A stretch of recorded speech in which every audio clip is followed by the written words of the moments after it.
não mais ao seu trabalho e estudos. Para você até agora, Deus e sua família são mais importantes e prioritários nos investimentos do seu tempo dedicado, estudos e nos seus recursos pessoais e financeiros? Será que você só vai acordar na hora que tiver a notícia que você vai morrer em poucos dias? Queremos que essas aulas, queremos que esse material te desperte, cara. Desperte, minha irmã, urgente para esse desafio. Você é um guerreiro. Você tem nas tuas mãos, se não tem, vai ter filhos. Deus espera e Deus tem alvos para ele. Você tem? Quais são esses alvos? Irmão, a Bíblia não muda, viu? A maioria dos pais sonha, eu quero que meu filho seja um profissional em tal área, em medicina, em astronomia, Não que não ponhamos ter, não possamos ter, mas qual é a prioridade? A prioridade está aqui em Romanos 8, 17, 18, 19, quando Paulo diz, tenho por certo que as aflições, os sofrimentos do tempo presente, não são comparados com a glória que em nós há de ser revelada. Porque a ardente expectativa da criação aguarda a manifestação dos filhos de Deus. Primeiro alvo que você deve ter para os seus filhos, que eles sejam filhos de Deus, até acima de que você mesmo. Que eles honrem a Deus, que eles amem a Deus. Mas como é que eles vão fazer isso, se eles não veem isso em você? Se eles não veem que você, quando chega nas situações difíceis, tribulações, você murmura, amaldiçoa as coisas, amaldiçoa Deus, amaldiçoa a vida. Como é que eles vão ser nessas situações quando eles crescerem? Como é que eles vão ser a imagem, com a ardente expectativa, aguarda a manifestação dos filhos de Deus? Você tem como alvo fazer dos seus filhos, filhos de Deus? Antes de qualquer coisa. E no 28 e 29 também diz, todas as coisas contribuem juntamente para o bem daqueles que amam a Deus, que são chamados segundo o seu propósito. Nós vimos na aula 1, há um propósito claro de Deus. Que nós sejamos a imagem de Jesus agora, de Cristo Jesus. Então todas as coisas, Deus coopera, faz cooperar para o nosso bem, para cumprir o chamado. Qual o chamado? Porque os que de antemão conheceu, também os predestinou para serem conformes à imagem do seu Filho, a fim de que ele seja o primogênito entre muitos irmãos. Você tem esses alvos para os seus filhos? Seus filhos sejam parecidos com Jesus cada vez mais? Você fala para ele, eu fiz isso, irmão. Eu sentava com os meus filhos, a minha esposa e eu, depois ela vai ministrar, nós vamos contar mais lá na frente, um semicírculo, e eu sentava no meio e perguntava para minha esposa e para os meus filhos, o que que o papai faz que entristece vocês? Para minha esposa, o que que eu faço que entristece vocês? Como é que o pai tem agido que não é parecido com Jesus, com Cristo Jesus?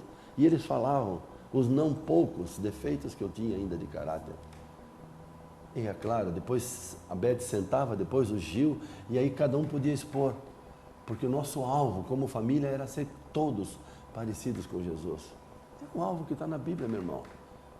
Pode ter, meus filhos, nenhum deles fez faculdade, irmão. Todos eles casaram antes de fazer faculdade, mas casaram com homens e mulheres de Deus. E já casaram no ministério e pro ministério.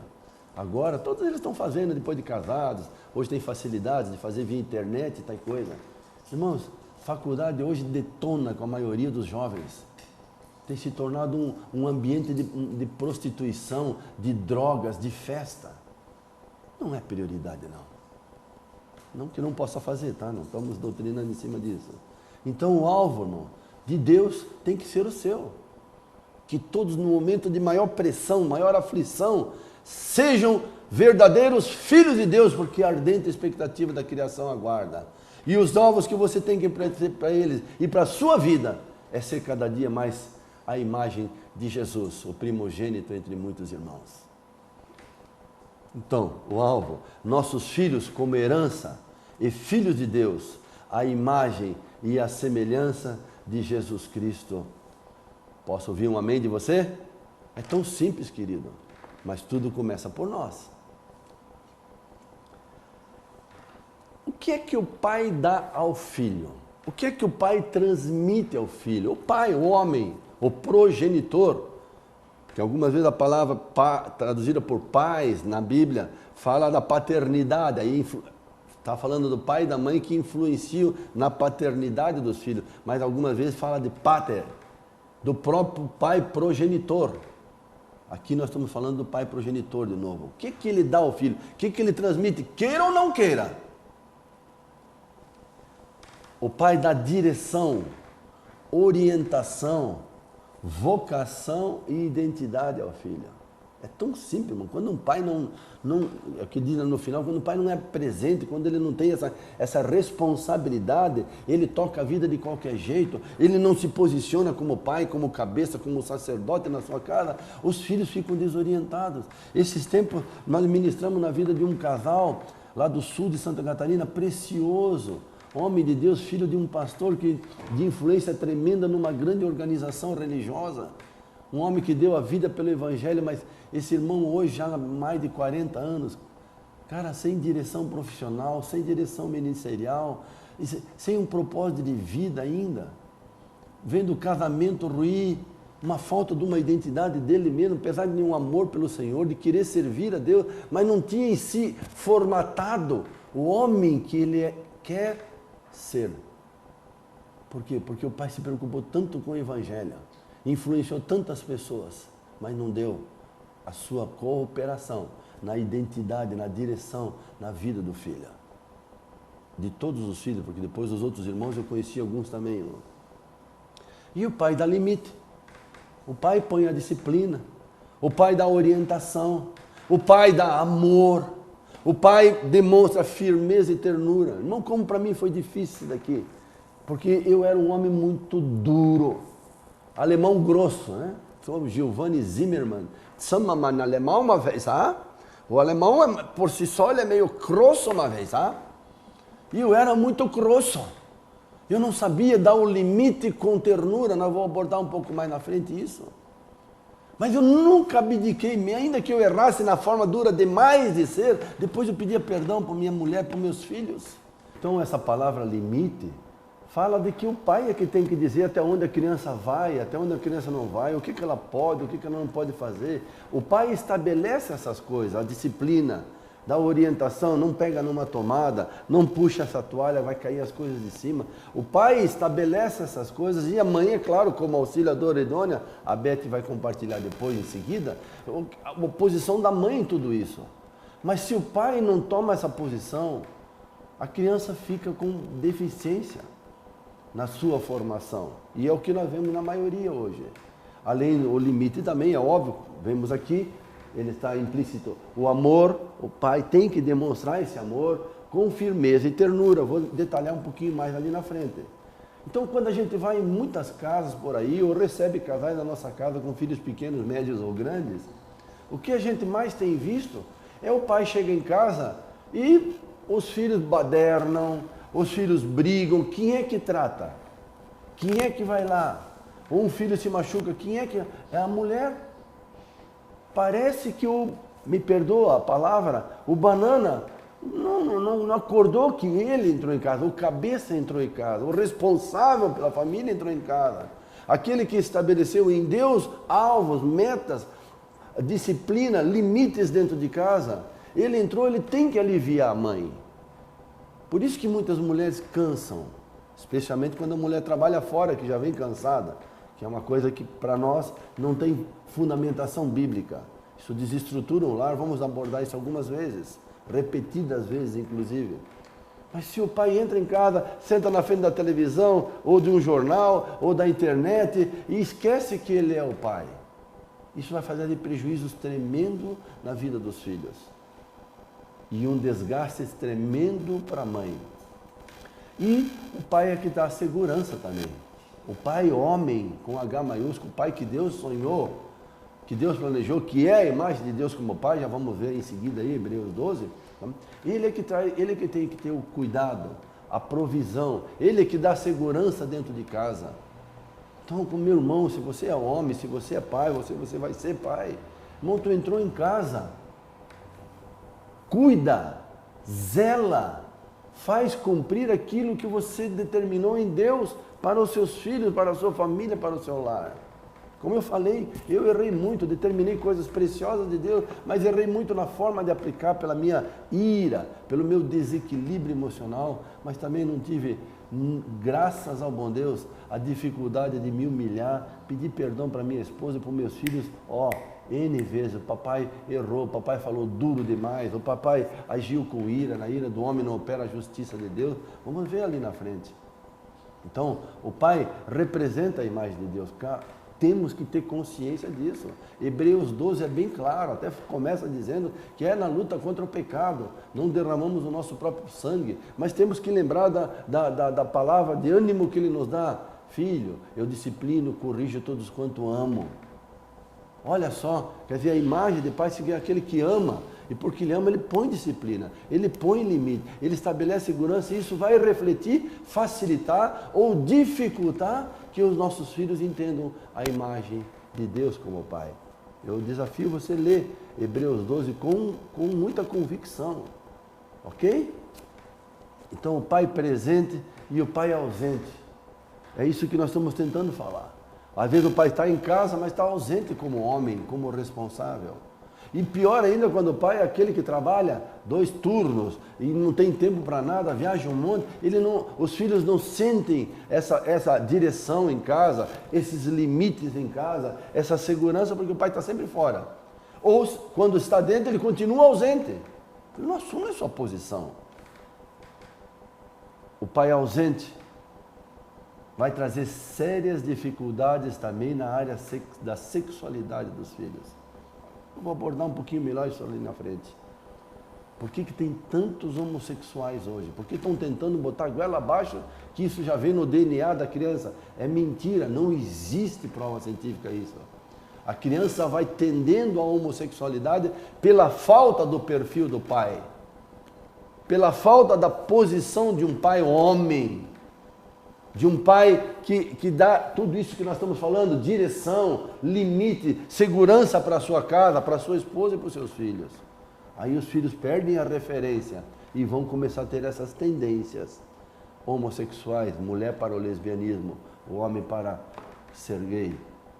Por favor, querida, é muito sério tudo isso que estamos aprendendo. Então, nem dentro do perfil do pai, amor é a justa medida da afeição e de limites, de firmeza e de ternura. Afeição, carinho e limite. Não, agora não, filho. Papai falou não. Firmeza e ternura. Você diz um não, mas diz com ternura. Não faz como eu fiz tantas vezes, com grosseria. Aí você anula aquilo que você está fazendo. Já vamos ver depois, em outra aula, textos muito claros sobre isso. Então, se há uma justa medida no pai, de um amor verdadeiro, expressado em afeição, com limite, em firmeza, mas também ternura, isso vai produzir segurança nos filhos e desenvolver neles desde pequeno, e cada vez mais o quê? A própria criança começa a ter disciplina. Eles se preparam para vencer seus impulsos egoístas e pecaminosos. Está muito claro isso lá em Hebreus 12, versículo 4, 5, por aí. Porque fala até da nossa própria vida. Na nossa luta contra o pecado, não derramamos o próprio sangue. E em seguida fala da paternidade de Deus, que Deus trata com o nosso pecado com a disciplina. Se os nossos filhos são disciplinados contra o pecado, contra a natureza adâmica deles, desde pequenininho, com o mesmo amor que Deus tem por nós, eles não vão ter dificuldade, ou vão ter menos dificuldade de lutar contra o pecado. Também, se houver essa justa medida de afeição e limite, de firmeza e ternura na vida do pai para com seus filhos, eles vão ter orientação. Eles conhecem e crescem em buscar a sua própria identidade em Deus, o seu futuro em Deus, como o seu próprio pai. Porque eles estão vendo Deus no pai, a imagem, de novo, Gênesis 1, a imagem de Deus no pai. Irmãos, não confundo isso com levar filho à igreja. Por favor, não confundo isso que a minha igreja tem um ministério infantil, a minha responsabilidade é levar eles para o culto. Não aterrorizem seus filhos, por favor. A igreja, já vimos na família cristã 1, depois eu vou dar uma repetida nisso, já vimos na aula número 1 do módulo 2. Cara, não, irmão, não é isso. É isso que nós estamos falando aqui, é que o meu estilo de vida, a minha maneira de ser, atrai os meus filhos para Deus. Eu sou a imagem de Deus em casa como homem. Você é? Então isso vai ajudar eles a ter a sua própria orientação na sua vida cristã. Não é como nós vemos hoje, filhos chegam na adolescência, a igreja não existia em casa, os pais só levavam os filhos na igreja, mas não eram igreja. O pai não era líder, não era sacerdote, a mãe às vezes liderava em casa, os filhos vão para o mundo.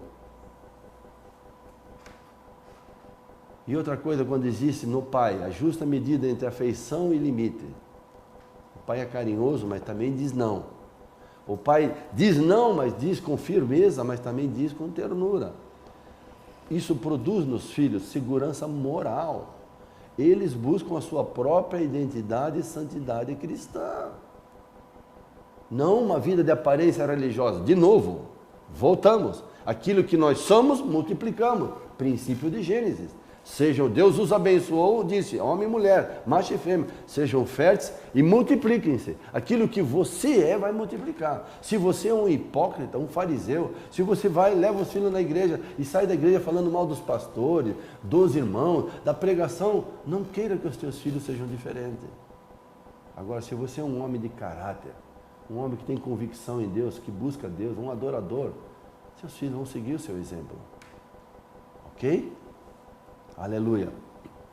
Então, o equilíbrio entre amor e disciplina é fundamental. Entendendo que amor, nós vamos ver também esses versículos, amor na Bíblia está vinculado à vara, à correção, a castigo.